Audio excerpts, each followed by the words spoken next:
Hi there, and welcome to Pain Point 17 that small businesses and solopreneurs face. It is poor time management.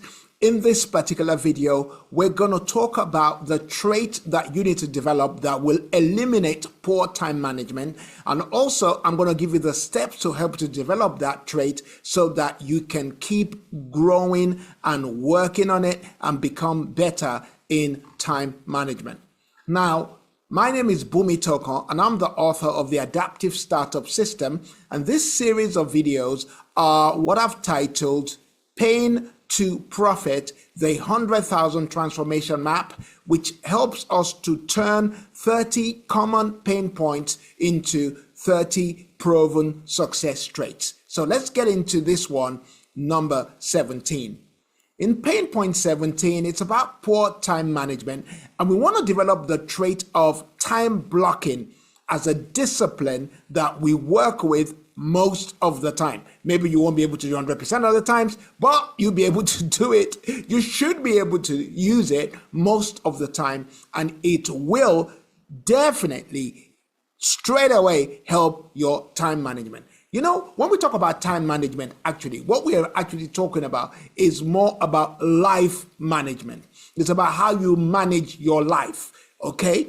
But time is one of the tools that we use to manage our life. We measure what we have achieved by the time it's taken us. We measure what we have done by the time it's taken us. So we need to use that tool of time very effectively.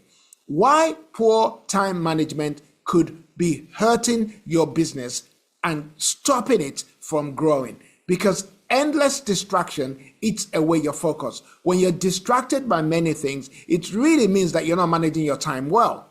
And I've been guilty of that. All of us have been guilty of that. We've been distracted by what's happening around us, that we've not been able to focus on what should be the primary activities that we take. So one of the things we're going to talk about when we look at those steps in a moment.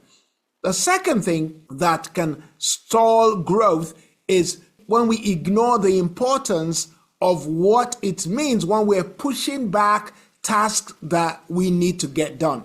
If we're not focused, we're not working on what needs to get done. And what needs to get done tends to go to the back, and what seems urgent will come to the front. I like that 4 quadrants. I think it was Stephen Covey's, Stephen Covey's 4 quadrant on what's urgent, what's important, what's not urgent, and what's not important. And, you know, what we need to be working on what's not urgent, but what's important, okay? It may not sound urgent, but it's actually really important. It's important for us to exercise our bodies, but it doesn't seem urgent, all right? But it's so important, and it can become urgent when we're sick. But we don't want to wait until we get there before we start exercising, for example. In the same way, you don't want to ignore what should be your primary focus and working on things that are just coming up. Phone calls tend to be urgent, but they're not, most of them are not important. WhatsApp messages seem to be urgent, but most of them are not important. Okay, so we don't want to keep pushing back what's important. The third poor time management that really hurts is when we're busy though, but there's no progress. So that busyness is resulting into burnout. All right, let's look at this particular quote. And I love Zig Ziglar, of course, it's the late Zig Ziglar. It says that lack of direction, not lack of time, is the problem. We all have 24 hours. That's so true.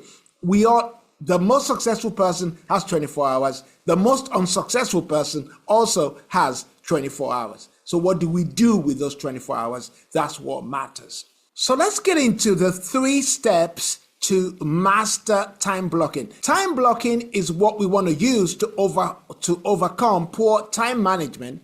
However, the first step we need to take is this. We need to decide what our core activities are. If you don't know what your core activities are, then using time blocking or anything else to eliminate poor time management is not going to work, because you would end up taking certain activities or working on certain things that are not core. What are the core activities? For me, the core activities for me is that I must produce content every day. I must make videos every day. I must create content that can be deployed every day. And there are times that I've gone weeks without really creating content as I should. But now I'm refocused. I'm like, okay, I need to go all in, create content every single day. I don't know what yours is. Maybe yours is you got to make phone calls every single day. Maybe yours is you've got to write certain articles every single day. Focus on that. Decide on what that is. Know what that is first. And the second thing is, once you now decide on what your core activities are, you can now say, okay, I'm going to block out time to conduct those activities. And then you protect that block. That's what you need to do. You need to create that time and then you protect it. You don't allow distractions to come and take it away. It's interesting how when you decide to watch a movie, nobody is going to distract you. But when you decide to actually do a particular kind of work, that's when you're going to hear the phone ring. That's when you're going to hear the doorbell go off. That's when somebody wants your help, because distraction comes to ruin what you have planned. So you need to protect it. You need to let everybody know in your house that when I start working at 10 o'clock, don't knock on my door. Don't ask me to wash the plates. Don't ask me to go buy something in the shop. That's my time to work. So you protect that time. And then finally, you review and reset. Every week, you look back at what you've done, or every month, you look back at what you've done and you say, well, can I adjust? Can I do a little bit better? And now you've got ChatGPT. I generally will go to ChatGPT and I will tell ChatGPT everything I've done during the week. And I'll say to ChatGPT, what can I do better? What can I do faster? Do I need to reimagine my workflow? All right. And reimagining your workflow is different from just saving a little bit of time here and there, or automating this and automating that. But reimagining your workflow means you work in a completely different way. And that could be what you need to do, but that's part of the review process. So the 3 steps you need to take that will help you to master time blocking is: number 1, decide on what your core activities are. Number 2, set a time block and then protect it. And number 3, review and reset.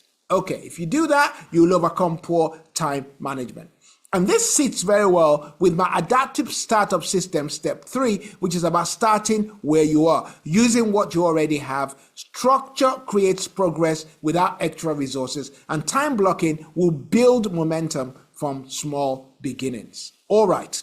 What I'd like you to do is go to the description box and get my free 100,000 growth gap scorecard and find out how strong your time management really is. Also, you will learn 29 other 6-figure traits that help you to develop yourself as a business owner or as a solopreneur. So take a look in the description box.